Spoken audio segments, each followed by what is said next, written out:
to Scrappin with Sheri. After a brief rest, I am back with some of the sketch challenge pages from the sketch booklet. This is the 101 Scrapbooking Ideas and Sketches, and we are back with sketch number 12 today. So today I'm going to be using the Autumn Harvest collection. I've already pulled my pictures out, and I've laid part of the Autumn Harvest collection out, and you can see that the pictures and the papers match really pretty. And I'm going for this fall vibe because I had dressed my little granddaughter up in an outfit that I actually made for her mommy when she was a little girl. So we just had a dress-up day, and it was kind of fun. So I pulled papers from Autumn Harvest, but then I've also pulled this from the Totally Tonal Beige. I love the geometric look of this, and I like the way that it kind of mimics the color here, but then her little plaid here has a geometric pattern to it too. So the Totally Tonal Beige is going to be my background. In this one, we've got a background, then we've got an inside that's really thin. You can just barely see that. And then another piece inside that with other pieces all around. Lots of components to this, but I don't think it's going to be that hard. So we have our background. Let's go ahead and cut this little outside edge, which is a 9 by 9. And I'm cutting that out of this orangish color. I've got enough of it. It's got some circles cut out, but we're going to make this work because we're going to cover up where those circles are anyway. So I need a 9 by 9 piece of this. I'll have to pull out the arm of my trimmer. And I'm going to cut on this side just so I leave a little strip here that I don't necessarily need, but I'm going to cover those circle holes anyway. So we've got a 9 that way and a 9 this way. Now y'all know in one of the other videos I showed you how to gut the inside of it. You can do that if you're trying to save paper. Today that's not a priority, so I'm okay. So I've got that as a 9 by 9, and then it shows that the inside piece of that is going to be 8 3/4 by 8 3/4. That I'm doing in this brown. So I'm just going to line that up and cut it at 8 3/4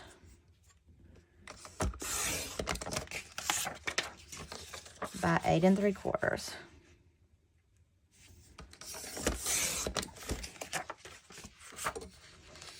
Now that's going to give me the bulk of my cutting.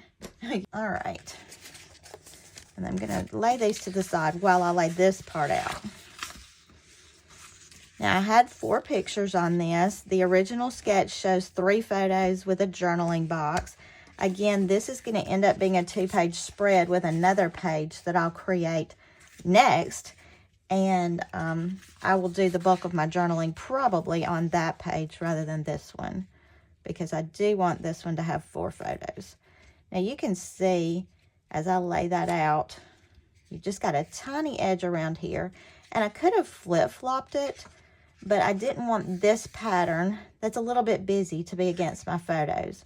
So I opted to go with this brown. And this brown, I just realized, is from the Welcome Home collection. It's not even from the Autumn collection. It's from the Welcome Home collection.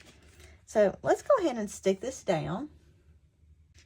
And I am going to do, on this part, I'm going to go ahead and do my sticking pretty well.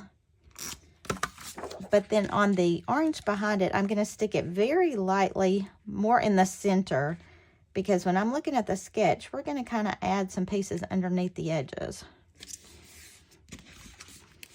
Now where I had those holes in there, it's kind of poking through a little bit, but it's not a big deal. It's okay. And then I'm going to center this on this beige. Are you a measurer?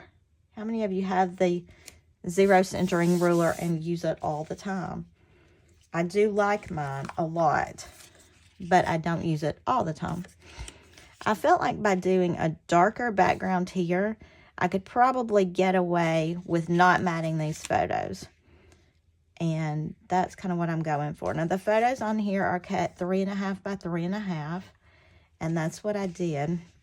But we've got to go back and add in all these extra colors that are around the outside edges. You can see them better in this particular sketch.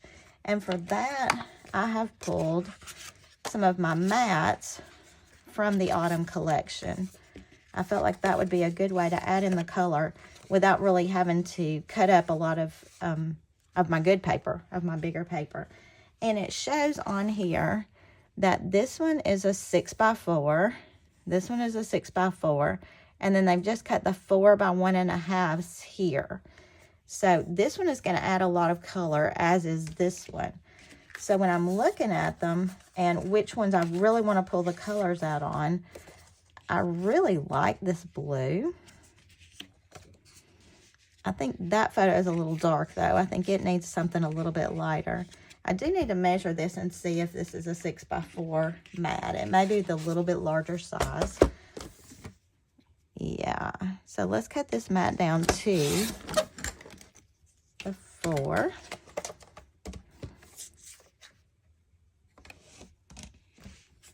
By 6 size.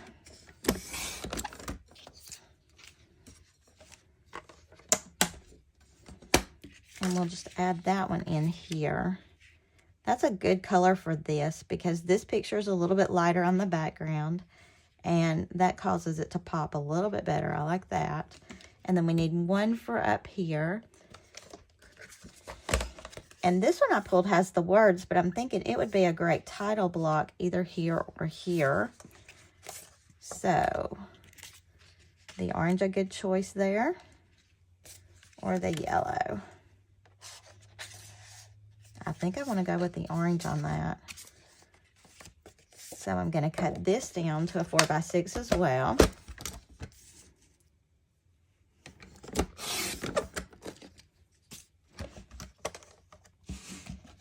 The good thing about this layout is it doesn't produce a ton of scraps, and the scraps, I had scraps to work with, but the few scraps that I have produced are also going to be good pieces for later. They're not just wasted scraps. So they will be easy to use on other layouts, I think. So we've got a 4x6 there, 4x6 here, those two little pictures. And let's look back at how our sketch does. It has the corners meeting, so I'll work on that in a minute. And then I need 4x1.5 here and here. So let's cut those two, and then we'll get it all taped down. So I need the 4-inch width, and this one is, but I need a 1.5. And I really want this to be that 1.5. Do you think it's going to be that wide? And it's going to be a touch wider, so I'm going to need to, we'll see. Maybe because I didn't center exactly, that would work up there. Yeah. You know what? We'll make that work. We'll just sit that on there, and then I'll trim that off with my trimmer later. That means this is not going to be quite a 4x1.5 either, because my spacing top to bottom is a little bit off, but we can make this work. I'm going to trim this down a little, not to 1.5, and then we'll tape it on, and I'll just cut off my excess with my trimmer. So let's get all these pieces on and see what we're dealing with. Now, I may need to go back to my sketch and just look at it for a second. It looks like with these two, they've overlapped this little base page. These two come right to the edge with a border here. So let's get that working. And because we're going to have a border here and here, I'm sliding my photos in kind of to the center of that. I'm trying to make sure that the space around the outside edges is pretty symmetrical. But then we're going to go back and add that little border piece inside there.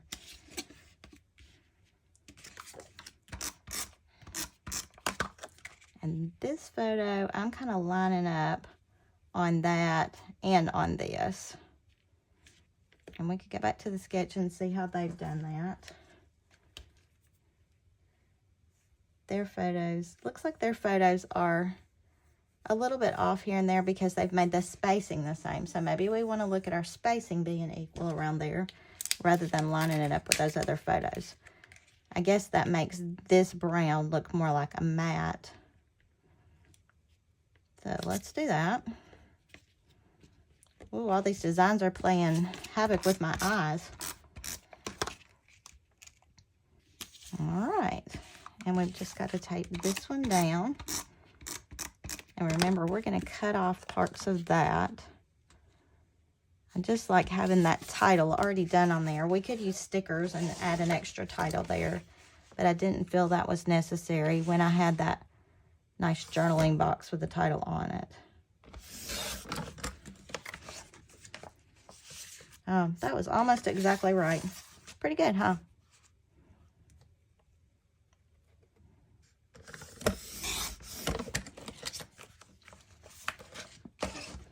Okay, so we've got all of our color thrown in there. I am going to go back and kind of pop these edges down a little bit more. I thought we were going to be going underneath this. Instead, we went over the top, so I didn't really need to not sticker the corners of that. Easy enough to fix. Now, in the sketch, here again, it shows a little border here, here, and here. You could do that with the Border Maker cartridge. You could do that with a sticker. I decided I wanted to do that with this little piece of plaid because this is what's going to tie all of my colors together. And when I look at it, I mean, this is a scrap that I have left. It's only about 2.5 inches.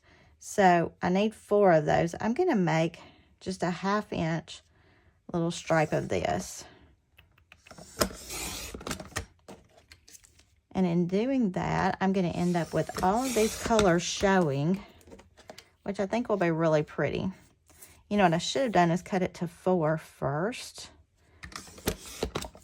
because we know those are 4-inch mats. Hey, you live and learn, right? And that's a little bitty piece.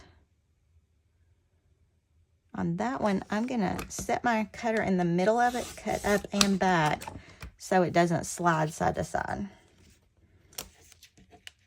And then we need to cut these 2 into 4-inch lengths. And this page is almost through. When I first looked at this sketch, I thought, that's a little complicated. There's a lot of parts there, but I'm thinking this one is actually pretty easy. I could see me doing this again. And we're just going to add our little plaid borders. And they're going to be right here on the edges. Let me look at that again. Actually, I think I want it over a little bit so that the edge of my border is reaching the edge of this outside mat. I like the color that throws in, especially her outfit is kind of monochromatic, I guess, but then that headdress adds so much color. Now here, I don't want it up as much, so I think I'm going to put it right down here on this edge to kind of cover up some of that yellow. And I think it's okay to move them here and there depending on your taste. This one, I'm going to the inside of that mat again. And I actually put that one lined up with the brown mat. And I like that. And then we've got one more. Obviously, I can't put that one up on that mat much. I'll just kind of have it overlap the edge of that mat. And that throws me in some good color. Not necessarily a Border Maker cartridge or a border punch or anything. Just some nice color with that. Now, here again, I could always journal on these outside edges. And I don't think I'm going to do that. I think I'm going to leave it for now. But, you know, once I get into it, I may decide that I want to add a little bit more to this. Anyway, that is sketch number 12, or page number 12 from your sketch booklet. I hope you enjoyed that, and I hope you'll give it a shot. It's actually much easier than it looks. Until next time, happy scrapping.